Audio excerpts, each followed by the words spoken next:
This is American Weimar.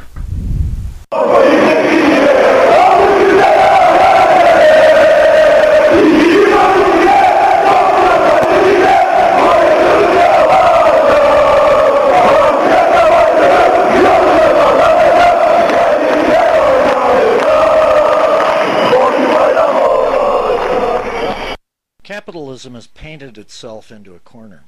The paint is profit maximization as sole imperative.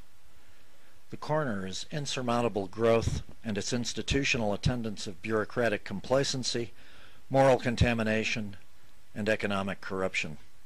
Ironically, the very features that led during the past 2 centuries to capitalism's notable achievements, literacy, innovation, democracy, and commercial expansion, have enabled certain institutional forces and practices to flourish which have undermined the stability and security of every society and person on this planet. Historic capitalism has done much to improve mankind's lot, but it has come at a heavy price. America leads the world not only in movies and music videos, but in drug abuse and narcotics trafficking, pornography, and the sale of guns and slaves. Not exactly what the founders had in mind. Although I'm going to criticize the entrepreneurs movement, and in particular the Kauffman Foundation in Kansas City, I want to make it clear that my criticism does not involve either a denial of entrepreneurs and innovation on the one hand, or a wholesale rejection of the Kauffman Foundation, many of whose projects and programs I applaud. The cover of the Kauffman Thought Book for 2009 says this, I guess it's the title: Discovery consists of seeing what everybody has seen and thinking what nobody has thought. Is that a definition of discovery or solipsism? A solipsist is someone who believes that the only person that truly exists is himself. Everybody else is just a complex figment of his imagination.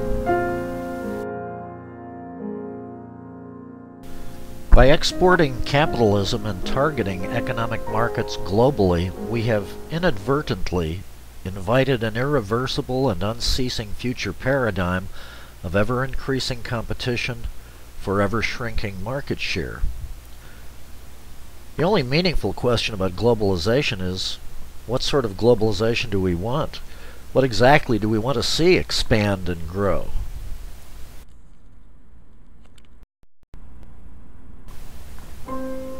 Americans now view economic markets as a vast lottery. In the public imagination, casino gambling, state lotteries, and high-stakes, high-reward speculating have become primary metaphors for understanding modern market economics. Evidence for this exists abundantly, not only in the proliferation of casino gambling throughout the USA, but of business and market-oriented programs throughout the media, most notably in both National Public Radio and PBS. PBS used to host shows like Cosmos with Carl Sagan, Jonathan Miller's The Body in Question, Spencer Wells' Journey of Man. Now it boasts programs like Electric Money. PBS seems obsessed with money, with economics and markets. Frontline has an ongoing series, and Marketplace from American Public Media is on 3 times a day. Instead of the ascent of man, we now have the ascent of money. Welcome to the world of money.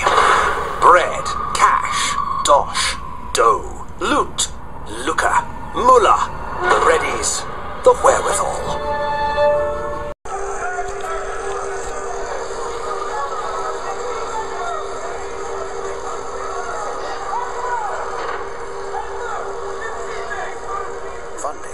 Ascent of money was provided by.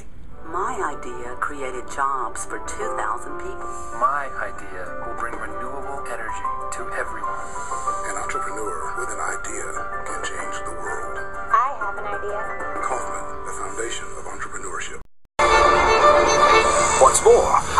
to reveal financial history as the essential backstory behind all history.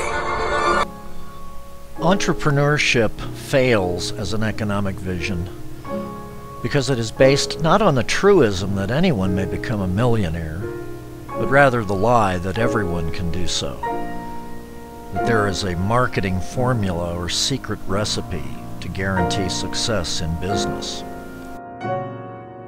The entrepreneurist belief that economic salvation results from hard work, innovation, and detecting unmet needs, otherwise known as markets, like the idea that if only everyone would start his own business, this would ultimately bring about liberation, create jobs, and stimulate growth.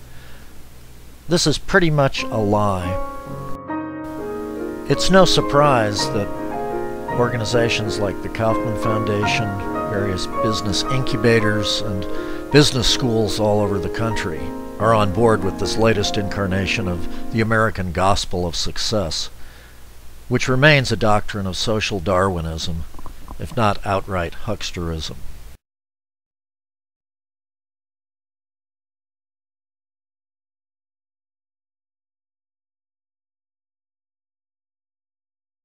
On innovation and global integration, IBM's Sam Palmisano, chairman, president, and CEO, the triple hat trifecta of corporate culture.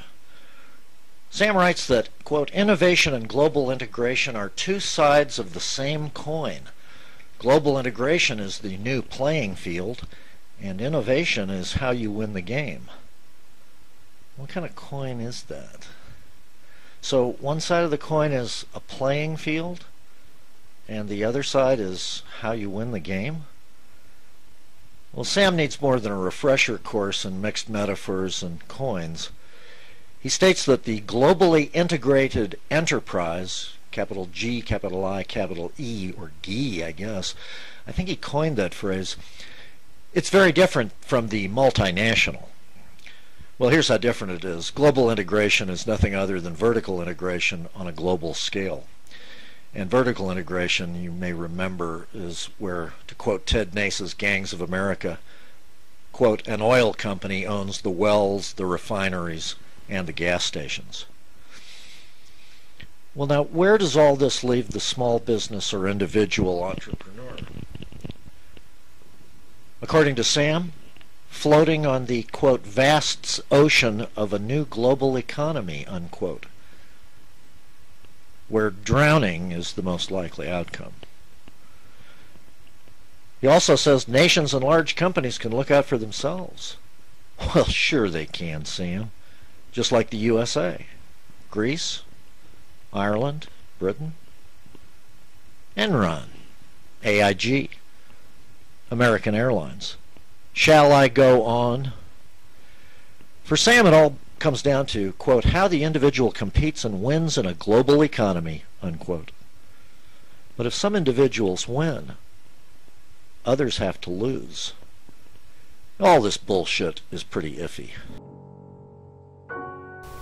I recommend the YouTube documentary Consuming Kids, and note that Robert Reich now believes we should put the economy on a new foundation.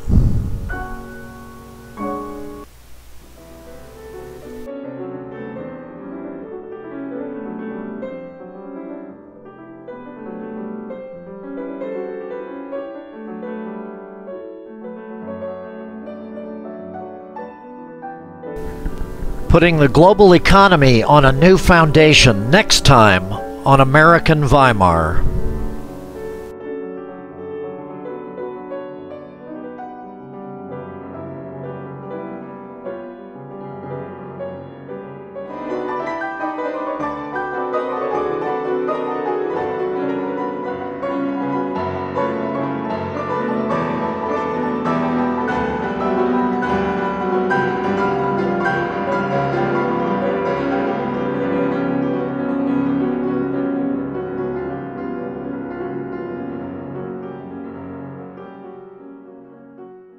This is American Weimar.